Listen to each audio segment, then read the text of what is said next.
Today we're joined for morning coffee by Omaira, Farooq and Olama, the Managing Director of ALF Administration. Good morning, Omaira. Thank you for having me. Thank Good morning. you for joining us. And to kick things off, can you talk us through your morning routine? Most of the time, it's being woken up by my two crazy dogs who honestly, I think just have no personal space issues. They jump on the bed and that starts at 5:30 in the morning. Then I wake up and get my kids ready for school, which is a battle because each of them have their own personalities. So one of them wants to wear purple lipstick, and of course you can't wear purple lipstick to school.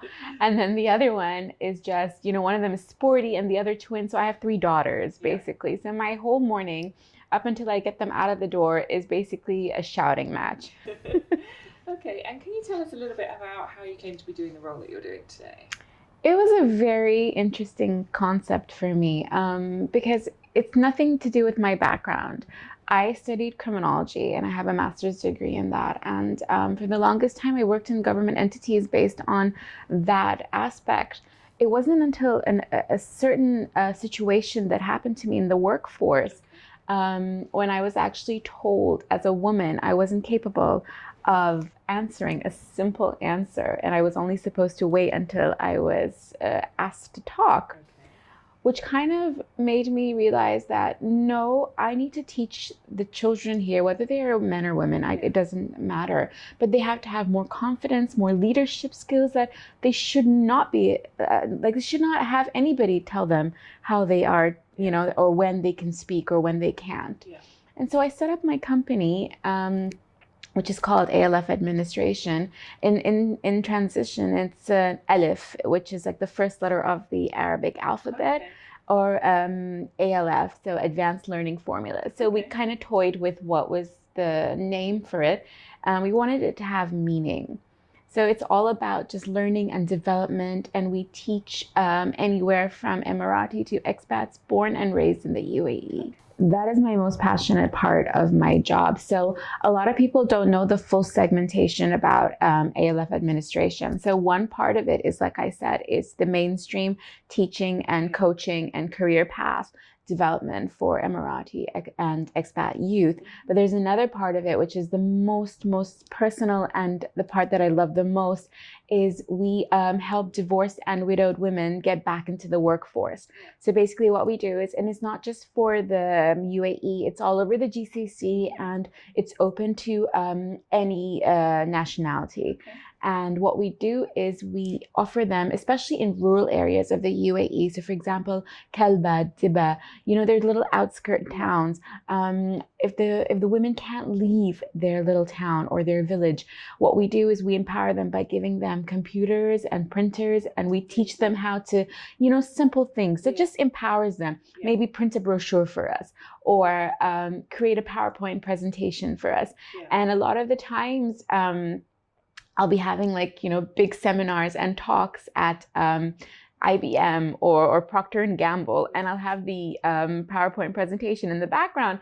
And a lot of times people will be like, why is there a picture of a camel or something, and it's completely missed the point. And then, I can see the CEO kind of just thinking what on earth is this presentation? And then I always stop them and tell them, with a smile on my face, it was done by a 14-year-old from a rural place in Ras Al Khaimah, and I'm so proud of it that I don't mind. It's just, she missed the concept, that I like to empower them. So. Okay, and how are you connecting with the women, and how are you finding them? It's really nice. A lot of them, so some of the ones that can't leave the villages are a bit more tricky because we have to take the work to them. But the ones that are ready to go out there and build a life for themselves, we career coach them. We coach them in terms of, like I said, leadership and building confidence. And the other day, one of them was on the stage for one of the TED Dubai talks, and they're just awesome women. Yeah. And what would you say is your biggest achievement so far? My biggest achievement was watching one of my students 2 years ago. She was a young female Emirati entrepreneur. She was thinking about becoming an entrepreneur, and she was really nervous about it. And it was a time when people were starting to create apps for a lot of, just telephone apps and these kind of things. And she had a really good idea about doing some app for a car, if you buy a car or something from Al Futtaim Motors, or I don't know the whole details of it, but she was so nervous that nobody would take her seriously. And we sat through the presentation that she was going to do. And a year later, because I don't know what happened then. She graduated and she wasn't my student anymore. But a year later, I got an invite to I think when they have those pop-ups for these innovation or whatever, and she was on the stage talking about her app, and she got it picked up, and apparently I don't know for how much they bought the app from her, and I was so proud to see that, because this was a young girl who was always told that her English was really bad.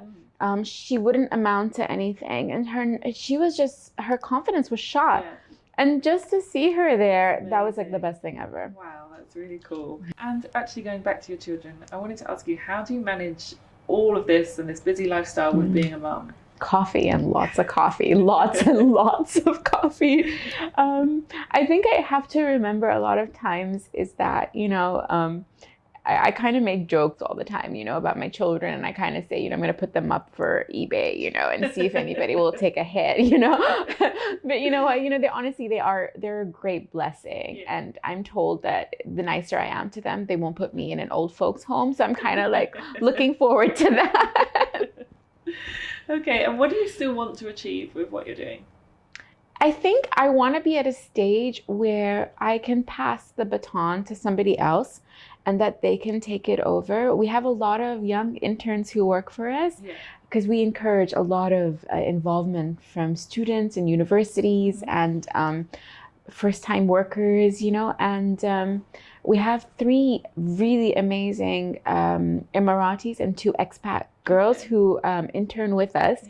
And I would be really happy to pass it on to somebody in a few years' time. Who is the person that inspires you the most? The most inspirational person in my life was my grandfather, God rest his soul. He was a pioneer from such a young age. To be honest, he hardly went to school because at that time in the UAE, they didn't have a lot of good schools or good universities. And he self-taught himself how to read. And him and my grandmother, who's still here till today, touch wood, she's 95. And they used to teach English to the Arab population that was here. And they were self-taught, and they used to help out at like hospitals and get, prescriptions done for these. And I think he always used to tell me, that, I have a choice whether to be a voice or to be an echo. I can just go with the flow, or I can stand up and help people. And I think that stayed with me. Okay. And do you have a personal motto? Yes. It's actually, but I've stolen it, so it's not mine. It's more is more and less is a bore from Iris Apfel. So I do love that. I mean, I think the more you can do in anything, not just, I know hers was in terms of fashion, but I think just in life, the more you can just be bubbly and happy and just, I think that's what's it all about. And what about professional motto? Is it the same or something different? Professional motto, I always stick with the 3 things I always tell my students is to be humble, is to be consistent, and it's to be honest. So those are my 3. I do believe if you have limitations, you need to say it. And it's nothing wrong with learning and just admitting your mistakes. And always stay humble, to be honest. Okay. And if you could tell your younger self one piece of advice, what would it be? Eat as much as you can in your 20s, because now I'm almost 40 and I cannot eat anything anymore. It's really sad. Okay. And how would you describe your personal style? Well, I don't know if you'd call it style. Like, my husband is always like, are you really going to wear that outside? But I think I'm quirky. I think I'm quirky. I think I mix both Western and Eastern traditions because that's how it was for me. And I think, it reflects on my mood. Okay. And what do you say no to?